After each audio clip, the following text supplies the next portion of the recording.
तुर्की में बीती रात से अब तक 4 बड़े भूकंप आ चुके हैं। इस सीरियल भूकंप से मरने वालों की संख्या बढ़कर 1500 तक पहुंच गई है। तुर्की के साथ साथ 9 देश इस भूकंप का शिकार हुए हैं।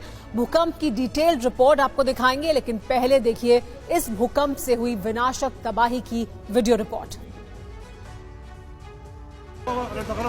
तुर्की में 7.8 तीव्रता के भूकंप ने पलक झपकते ही ऊंची ऊंची इमारतों को जमींदोज कर दिया। भूकंप के केंद्र से 245 किलोमीटर दूर शानलुरफा शहर में भयानक तबाही हुई है। भूकंप का ये खौफनाक वीडियो देखिए। भूकंप आने के सिर्फ 5 सेकंड बाद तुर्की के शानलुरफा शहर की बहुमंजिला इमारत भरभरा कर गिर गई। इमारत गिरी तो बिजली के तारों से चिंगारियां निकलने लगी। मल्टी स्टोरी इमारत का मलबा एक ट्रांसफार्मर पर गिरा, जिससे बिजली के खंभे जमीन पर गिर गए और करंट के तार टूटकर सड़क पर बिखर गए। ये इमारत शहर के बीचों बीच थी, जिसमें नीचे दुकानें थी और ऊपर लोग रहते थे। किसी को बचकर भागने तक का मौका नहीं मिला। तुर्की के दियारबकर शहर में भी भूकंप से जबरदस्त तबाही मची। भूकंप इतना शक्तिशाली था कि देखते ही देखते ऊंची ऊंची इमारतें ढहने लगी। बीच शहर में एक बहुमंजिला रिहायशी इमारत देखते देखते भरभरा कर गिर गई और धूल के गुबार में बदल गई। इतनी ऊंची इमारत को भरभरा कर गिरने में 2 सेकंड से भी कम वक्त लगा। अब तुर्की के कारण मारा शहर में मची तबाही का ड्रोन शॉट देखिए। इस मलबे के नीचे जिंदा इंसान है। मल्टी स्टोरी इमारत अचानक ढह गई और उसमें से लोगों को निकलने का मौका तक नहीं मिला। इस इमारत के मलबे में जिंदा इंसान दब गए। इमारत गिरते ही हाहाकार मच गया। आसपास के लोग इमारत में दबे लोगों को बाहर निकालने के लिए दौड़े, लेकिन मलबा बहुत ज्यादा है और इसे हटाने में काफी वक्त लग जाएगा। लगातार 2 बार शक्तिशाली भूकंप के झटकों ने सीरिया को भी तबाह कर दिया। सर्च और रेस्क्यू ऑपरेशन में लगी टीमों को इमारतों के मलबे में दबे जिंदा इंसान मिल रहे हैं। सीरिया में एक इमारत के मलबे के नीचे से एक बच्ची के रोने की आवाज आ रही थी। रेस्क्यू टीम ने मलबे में से 2 साल की एक बच्ची को जिंदा निकाल लिया। बच्ची को काफी चोट लगी थी। मलबे से बच्ची को निकालने के बाद रेस्क्यू टीम ने तुरंत उसे ऑक्सीजन और मेडिकल सहायता दी। भूकंप आने के बाद कुछ लोग घरों से निकलकर सड़क पर आ गए, लेकिन उन्होंने भी मौत का मंजर बहुत करीब से महसूस किया।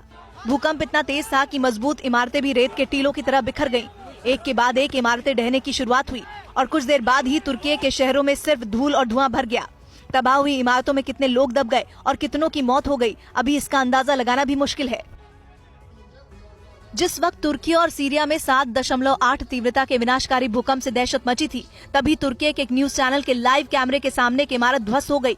ये इमारत तब गिरी जब तुर्की के न्यूज चैनल पर रेस्क्यू ऑपरेशन की तस्वीरें लाइव दिखाई जा रही थी। ये तस्वीरें तुर्की के दियारबकर शहर की हैं। इससे पता चलता है कि भूकंप के वक्त जितनी तबाही हुई, उससे ज्यादा भूकंप के झटके गुजर जाने के बाद हुई।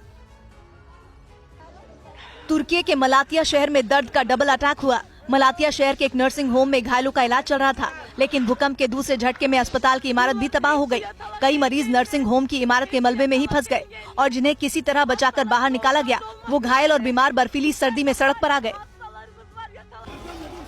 तुर्की और सीरिया में आए इस विनाशकारी भूकंप का केंद्र सीरिया बॉर्डर से 90 किलोमीटर दूर तुर्की का गाजियाटेप शहर था। सबसे अच्छे पिस्ते की खेती के लिए दुनिया भर में मशहूर गाजियाटेप शहर में एक इमारत गिरने के बाद हड़कंप मचा तो आंखों के सामने दूसरी बहुमंजिला इमारत धूल धूल हो गई। एक इमारत की धूल बैठने से पहले दूसरी इमारत धराशायी हो गई। यहाँ कंक्रीट और लोहे के मजबूत सरिया से बनी नई बहुमंजिला इमारत कैसे ढह रही थी, जैसे सिर्फ रेत की बनी हो। पिछले 25 सालों में गाजियाटेप शहर में 5 भूकंप आ चुके हैं, लेकिन ये अब तक का सबसे बड़ा भूकंप है।